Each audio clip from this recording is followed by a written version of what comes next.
নমস্কার শ্রোতা বন্ধুরা, সন্ধ্যায় গল্পের আসর ইউটিউব চ্যানেলে তোমাদের সবাইকে স্বাগত।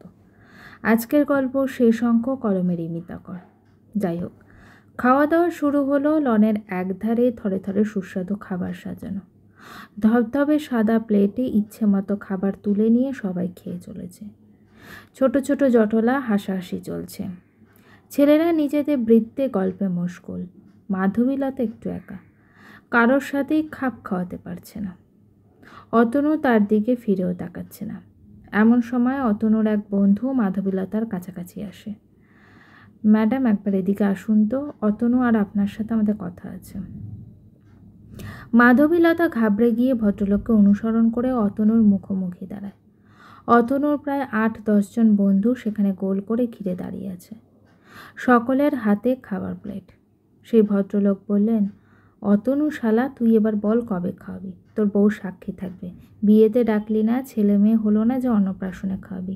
তুই আমাদের এমনি এমনি কারণ ছাড়াই খাওয়া। আরেকজন শুরু করলো, ও শুধু ব্যাংকে ক্যাশ গুনছে আর মাস গেলে মাইনে অ্যাকাউন্টে ঢালছে, আর আমাদের শালা বাচ্চার পড়াশোনার পেছনে জলের মতো টাকা ঢালতে হচ্ছে। ইংলিশ মিডিয়াম ছাড়া তো আবার মায়েদের চলবে না। আমাদের বাপেরা কোন ইংলিশ মিডিয়ামে পড়িয়েছিল রে? মাধবীলতা বুঝতে পারছে যে সকলের নেশা চড়ে গেছে। এসে থেকে সবাই আকণ্ঠ পান করেছে। তার অস্বস্তি বাড়ছে। অতনুর দিকে তাকিয়ে দেখলো তার চোখ দুটো লাল টকটক করছে, শরীর দুলছে, চলে যাবে ভাবছে। এমন সময় অতনু চিৎকার করে বলতে শুরু করলো, তোরা কি ভাবছিস আমি বাচ্চা চাই না? খুব চাই। ধুমধাম করে বাচ্চার জন্মদিন করতে চাই, তোদের কবজি ডুবিয়ে খাওয়াতে চাই। কিন্তু ওই যে বাজা মেয়ে মানুষ, 5 বছর হয়ে গেল একটা বাচ্চা আমাকে দিতে পারলো না। ও শালি আমাকে ঠকিয়েছে, ওর বাপটা একটা পাক্কা জোচ্চোর। অতনুর বলা কথাগুলো পারমিতার কানে যায়। বুঝতে পারে অতনুদা সেন্সেনে। তাড়াতাড়ি করে এগিয়ে গিয়ে মাধবীলতার গায়ে হাত রাখেন। এদিকে এসো, এসো বলছি, আমাদের সাথে খাবে চলো। মাধবীলতা অতনুর দিকে একদৃষ্টিতে তাকিয়ে থাকে। তার চশমার ফ্রেমের তলা দিয়ে গড়িয়ে আসে জল।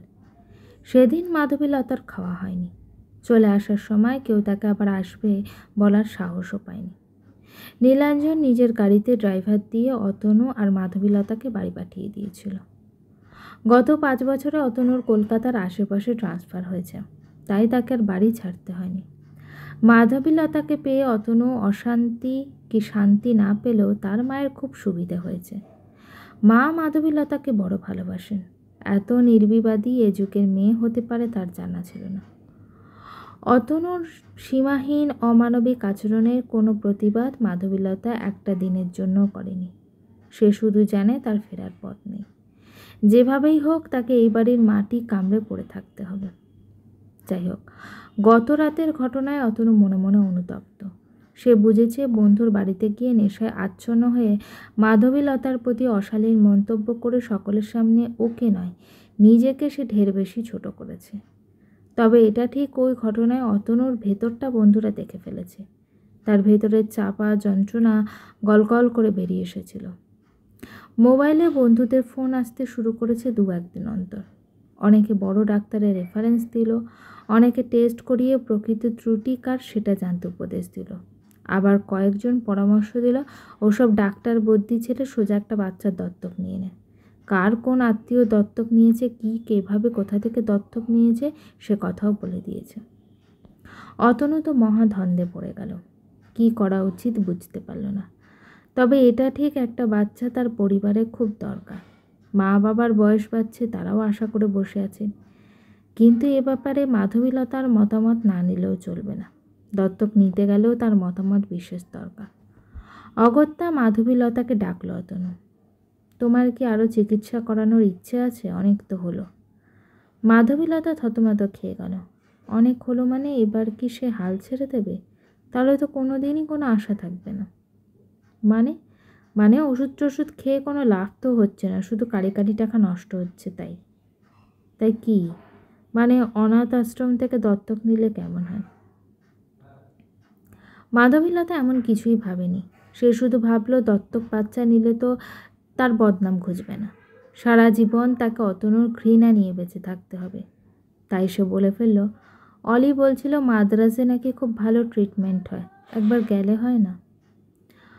অতনু একটু ভাবলো যে দত্তক বাচ্চাকে নিজের করে নেওয়ার মধ্যে যে আকাশ সমান উদারতা লাগে তা হয়তো অতনু এখনও অনুভব করতে পারছে না। অগত্যা সে বুঝলো আরও কিছুদিন অপেক্ষা করা যাক। সাউথের চিকিৎসা ব্যবস্থা তো সত্যিই বেশ উন্নত, সুতরাং একবার গিয়ে দেখা যেতেই পারে। অলিরা 2 বছর হলো চেন্নাইতে আছে। কোম্পানির কাজের জায়গায় সপরিবারে উঠে আসতে হয়। দেবরূপের সাহায্যে অলি ক্রমশই যাযাবর জীবনে অভ্যস্ত হয়ে উঠেছে।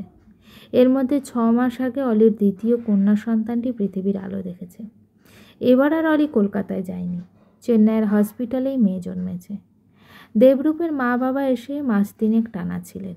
মাত্র কয়েকদিন পর ছোট মেয়ের অন্নপ্রাশনের অনুষ্ঠানে দুজনের বাবা মা, দেবরূপের দাদা বৌদি সবাই আসবেন।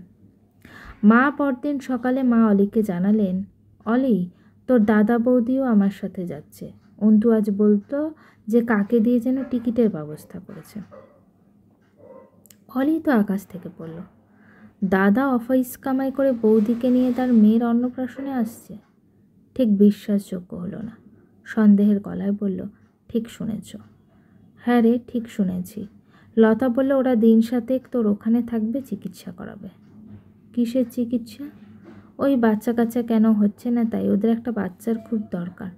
লতা এত ভালো মেয়ে, তবু যে কেন ভগবানের একটু দয়া হয় না। অন্তুটা কোনো সময় ওর সাথে ভালো ব্যবহার করে না, সব সময় ওর মেজাজ চড়ে আছে। আমি তো মা, সব বুঝতে পারি রে, একটা বাচ্চা এলে কিন্তু সব ঠিক হয়ে যেত। অলির বৌদির জন্য মায়া হয়। বৌদির অসহায় চোখ দুটো তার চোখের সামনে ভেসে ওঠে। কি কপাল নিয়ে যে সে পৃথিবীতে এসেছে। কিন্তু দাদা, সে তো ছোট বাচ্চা, কোনো কালেই সহ্য করতে পারত না। অলের মনে পড়ে যাচ্ছে বড় মেয়ে দিয়ার জন্মের পর দাদার ব্যবহারগুলো। অথচ সেই দাদাকে এবার একটা বাচ্চার জন্য কলকাতা থেকে চেন্নাইতে ছুটে আসতে হচ্ছে, তার বাড়িতে আশ্রয় নিতে হচ্ছে। ভালোই হচ্ছে, তার দাদা দেখে যাক সে কেমন ধীরে ধীরে দশভুজা হয়ে উঠেছে। 2 কন্যাকে সামলে, সংসার সামলে সে সপ্তাহে 3 দিন একটি ক্লিনিকে সাইকোলজিস্ট হিসেবে বসছে।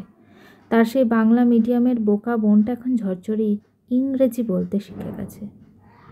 দেবরূপের ভালোবাসার অনুপ্রেরণায় সব সম্ভব হয়েছে। অলির মনে পড়ছে দেবরূপের সেই কথাটা, সেই যে বলেছিল, অলি, তোমাকে একদিন গাছে হয়ে উঠতে হবে, তখন দেখো তোমার ছায়ায় কতজন আশ্রয় নিতে আসবে। চেন্নাইতে অলির ফ্ল্যাটটা বেশ বড়, দক্ষিণ খোলা, প্রচুর আলো হাওয়া। দেবরূপ মেয়ে হওয়ার পর থেকে যেখানেই যায় বড় দেখে ফ্ল্যাট নেয়। তার মতে বাচ্চা ছোটাছুটি করার মতো জায়গা রাখতেই হবে। অলির এখন ভরা সংসার। 5 বছরের দিয়া আর 6 মাসের হিয়াকে নিয়ে সে খুব ব্যস্ত। দিয়া 1 বছর হলো স্কুলে যাওয়া শুরু করেছে। এখন বোনকে পেয়ে সে খুব খুশি। মেয়েদের দেখাশোনার জন্য লোক না থাকলেও রান্নার আর অন্যান্য কাজের লোক আছে। এই মুহূর্তে অলি আর দেবরূপ তাদের ছোট মেয়ের অন্নপ্রাশনের আয়োজনে খুব ব্যস্ত। বড় মেয়ে দিয়ার ঘটা করে অন্নপ্রাশন হয়েছিল কলকাতায় দাদুর বাড়িতে, কিন্তু ছোট মেয়ে হিয়ার বেলায় সে সুযোগ হলো না। দেবরূপ ছুটি পেল না, তাই অগত্যা ফ্ল্যাটের কমিউনিটি হলে অন্নপ্রাশনের অনুষ্ঠানটা করা হচ্ছে। অন্নপ্রাশনের 3 দিন আগে দেবরূপের বাবা মা, বৌদি আর একমাত্র ভাইপো চলে এসেছে। একদিন আগে এলো অলির বাবা মা, দাদা বৌদি। অলি কিন্তু সবাইকে ছেড়ে দাদাকে নিয়ে বেশি ব্যস্ত হয়ে পড়ল। বিয়ের পর থেকে এই 9 বছরে দাদা প্রথমবার তাদের বাড়িতে এসেছে। অলি দাদাকে চেনে, পান থেকে চুন খসলেই তার মেজাজ খারাপ হবে, তাই সব থেকে ভালো ঘরে পরিপাটি বিছানায় দাদা বৌদির ব্যবস্থা করা হোক। তবে অলি জানে এবারে তার চেনা দাদার বদলে নতুন কাউকে দেখছে। সত্যি এখন দাদা পাল্টে গেছে। আগের মতো প্রতি কথায় তাকে ছোট করছে না, বরং বেশ হেসে হেসে কথা বলছে। আর সব থেকে আশ্চর্য, তার 2 মেয়েকে দাদা ছাড়তেই চাইছে না। ছোট মেয়েকে কোলে করে নিয়ে ঘুরছে, আদর করছে। অন্নপ্রাশনের উপহার হিসাবে ছোট মেয়ের জন্য সোনার চেন এনেছে, আবার তার সাথে বড় মেয়ের কানের দুল এনেছে। তবে বৌদির প্রতি দাদার আচরণের বিন্দুমাত্র পরিবর্তন হয়নি। এক আলোকবর্ষ দূরত্ব তাদের মধ্যে রয়েই গেছে। মাধবীলতাকে অলি খুব ভালোবাসে। সেও এসে থেকেই অলির সব কাজে হাত লাগাচ্ছে। অলি তার জন্য একটা দামি সাউথের সিল্ক কিনে রেখেছে। অলি জানে পুজো ছাড়া বৌদির নতুন শাড়ি হয় না। দাদা কোনোদিনও তাকে হাতে করে শাড়ি কিনে দেয়নি, আর সে যে মুখ ফুটে নিজের দাবি জানায় না তা অলি ভালো করেই জানে। বৌদির হাতে শাড়িটা তুলে দিয়ে অলি বলল, কাল তুমি এটা পরবে, রং পছন্দ হলো কি না দেখো। শাড়িটার গায়ে হাত বুলিয়ে মাধবীলতার চোখ দুটো চকচক করে ওঠে। এত দামি শাড়ি আমার জন্য? বারে, তুমি আমার একমাত্র বৌদি, আর আমার বাড়ি এসেছো, আমি বুঝি দিতে ইচ্ছে করে না? আমি আর কোথায় যাচ্ছি? 5 বছরে এই প্রথমবার ওনার সাথে ট্রেনে চললাম। এ শাড়ি কোথায় পরবো? কদিন থাকছো তো? ফেরার টিকিট কেটেছো? না, উনি বললেন ডাক্তারের সাথে কথা বলে ফেরার টিকিট কাটবে। এটা কিন্তু তোমরা খুব ভালো সিদ্ধান্ত নিয়ে এসেছো। আচ্ছা, এসেছো যখন একবার দেখিয়ে যাও। তোমার একার দেখালে কিন্তু চলবে না, দাদাকেও দেখাতে হবে, দুজনেরই টেস্ট হবে। মাধবীলতা মাথা নেড়ে সম্মতি জানায়। পরের দিনটা হই হই করে কেটে গেল। অতনুর ছোট ভাগ্নি হিয়াকে কোলে বসিয়ে ভাত খাওয়ালো। বেশ জমকালো আয়োজন হয়েছিল। আবাসনের লোকজনরা এসেছিলেন। মাধবীলতাকে অলি অন্যভাবে সাজিয়ে দিয়েছিলেন। সে যেন অলির বাড়িতে এসে প্রাণ ফিরে পেয়েছে। প্রতিদিনের একঘেয়েমির জীবন থেকে তার মুক্তি মিলেছে। পরের দিন দেবরূপ আর অলি দুই বাবা মা দাদা বৌদিকে নিয়ে তিরুপতি দর্শনে গিয়েছিল। মাধবীলতা সেখানে চোখের জলে আকুলভাবে প্রার্থনা জানায়, তার অভিশপ্ত জীবন থেকে মুক্তির পথ খুঁজছে। যাই হোক, একদিন পর ফিরে এসে দেবরূপ নিজের গাড়িতে অতনু আর মাধবীলতাকে চেন্নাইয়ের বিখ্যাত হসপিটালে নিয়ে গেল। ডাক্তার দেখার আগে সেখান থেকে দুজনের সমুদায় টেস্ট করার কথা বলা হলো। দেবরূপ বললে, এখানে টেস্ট নির্ভুল হয়, আপনারা চোখ বন্ধ করে করতে পারেন। কাল টেস্ট করলে পরশু ডাক্তার রিপোর্ট দেখে চিকিৎসা শুরু করবেন। অতনু একটু ইতস্তত করলো। আমারটার কি দরকার আছে? ওরটা হলেই তো হয়ে যেত। না দাদা, আপনার রিপোর্ট ছাড়া কিন্তু চিকিৎসা শুরু হবে না। পরদিন খুব সকালে দেবরূপ আবার দুজনকে নিয়ে হসপিটালে হাজির হলো। দেবরূপকে দেখে অতনু অবাক হয়ে যায়। অফিস সামলে তাদের নিয়ে এই হসপিটালে যাতায়াতে দেবরূপের কিন্তু কোথাও ক্লান্তি নেই। শ্বশুরবাড়ির মানুষদের জন্য এতটা কি সত্যিই করা যায়? সে নিজে তো শ্বশুরবাড়ির ছায়া মারাই না, কারোর সাথে কোনো সম্পর্কই রাখে না। যাই হোক, সারাদিন ধরে চলল দুজনের নানা রকম পরীক্ষা নিরীক্ষা। পরদিন রিপোর্ট হাতে নিয়ে ডাক্তারের কেবিনে ঢুকলো অতনু আর মাধবীলতা। রিপোর্টে চোখ রেখে তামিল ডাক্তার ইংরেজিতে যা বললেন তা মোটামুটি এইরকম। মিস্টার ভট্টাচার্য, আপনার স্ত্রীর রিপোর্টে কিন্তু কোথাও কোনো ত্রুটি নেই। যেটুকু সমস্যা আছে তা আপনার। আপনি যদি আগে কোথাও পরীক্ষা করাতেন নিশ্চয়ই ধরা পড়ত। তবে এই সমস্যার যে সমাধান নেই তা কিন্তু নয়। তবে ধৈর্য ধরে চিকিৎসা করে যেতে হবে। তবে 100% নিশ্চয়তা আমি দিতে পারবো না। ডাক্তারের কথাগুলো অতনুকে এক গভীর খাদে নিক্ষেপ করলো। নিজের দুর্বলতা সহজে মেনে নেওয়া খুব সহজ ব্যাপার নয়। বিশেষ করে মাধবীলতার সামনে এই কথাগুলো বলে ডাক্তার যেন নিমেষে তাকে বেআব্রু করে দিল। সত্যিকে সত্যি বলে মেনে নিতে এক যুক্তিবাদী মন আর বাস্তববাদী চিন্তাধারার যে বড় প্রয়োজন হয়, যা অতনুর কোনো দিনই ছিল না, আজও নেই। এক ঝটকায় কেবিন থেকে বেরিয়ে এসেছিল অতনু। দরজার বাইরে এসে মাধবীলতার দিকে কঠিন দৃষ্টিতে তাকিয়ে বলেছিল, কথাটা যেন 5 কান না হয়, আর কোনো চিকিৎসার দরকার নেই, বাচ্চার দত্তক নেব, এটাই ফাইনাল। মাধবীলতার বুক থেকে সেদিন যেন পাথর নেমে গিয়েছিল। ভগবান তাকে বদনামের হাত থেকে বাঁচিয়ে দিয়েছেন। তার স্বামী তাকে অন্তত সন্তান না হওয়ার জন্য কোনোদিনও দোষারোপ করতে পারবে না। তিরুপতি হয়তো সত্যিই তাকে জিতিয়ে দিলেন। কলকাতা থেকে চেন্নাইতে এসেই যেন তার সাপ মোচন ঘটল। এরপর আরেকটা দিন অলির বাড়িতে থাকতে চায়নি অতনু। কথাটা জানাজানি হবার ভয়ে অস্থির হয়ে পড়েছিল।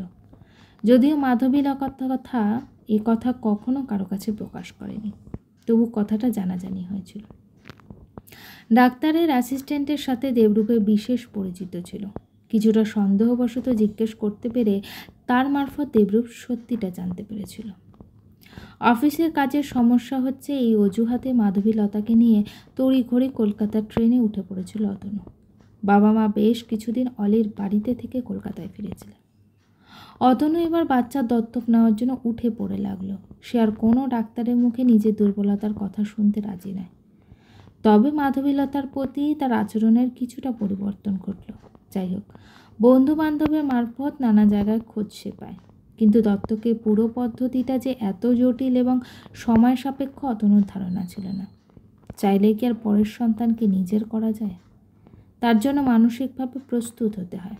সেই প্রস্তুতি কতটা হলো তারপর পরীক্ষা দিতে হয়। আজ অতনু আর মাধবীলতার ইন্টারভিউ। একটা বড় ঘরে সাদা চাদর পাতা টেবিলে 3জন সাদা পোশাক পরা খ্রিস্টান ধর্মাবলম্বী সন্ন্যাসীদের মুখোমুখি বসল তারা। প্রভু যিশুর প্রার্থনা করে তারা কথা শুরু করলেন। এই মহৎ সিদ্ধান্ত নেওয়ার জন্য আপনাদের স্বাগত জানাই।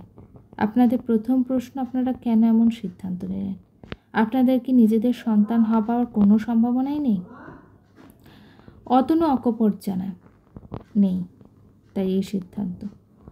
মাধবীলতা ইতস্তত করল, অতনুর মুখের দিকে তাকায়। আপনাদের কতদিন বিয়ে হয়েছে? 5 বছর।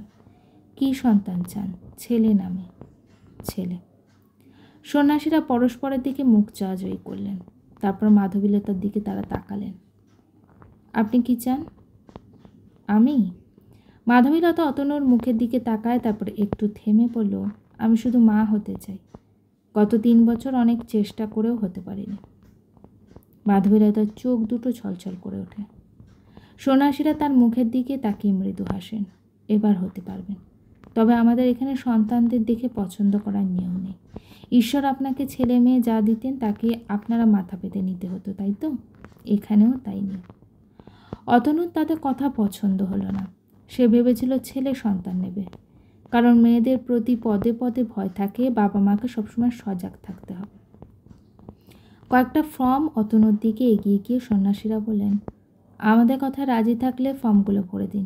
আগামী রোববার সকাল 10টার মধ্যে এখানে চলে আসবেন। আপনাদের সন্তানকে আপনাদের হাতে তুলে দেওয়া হবে। অনেকক্ষণ ভেবে অতনু দেখল প্রায় বছরখানেকের চেষ্টায় সে এত দূরে আসতে পেরেছে, কিন্তু এখন পিছিয়ে গেলে আবার বছরখানেকের অপেক্ষা।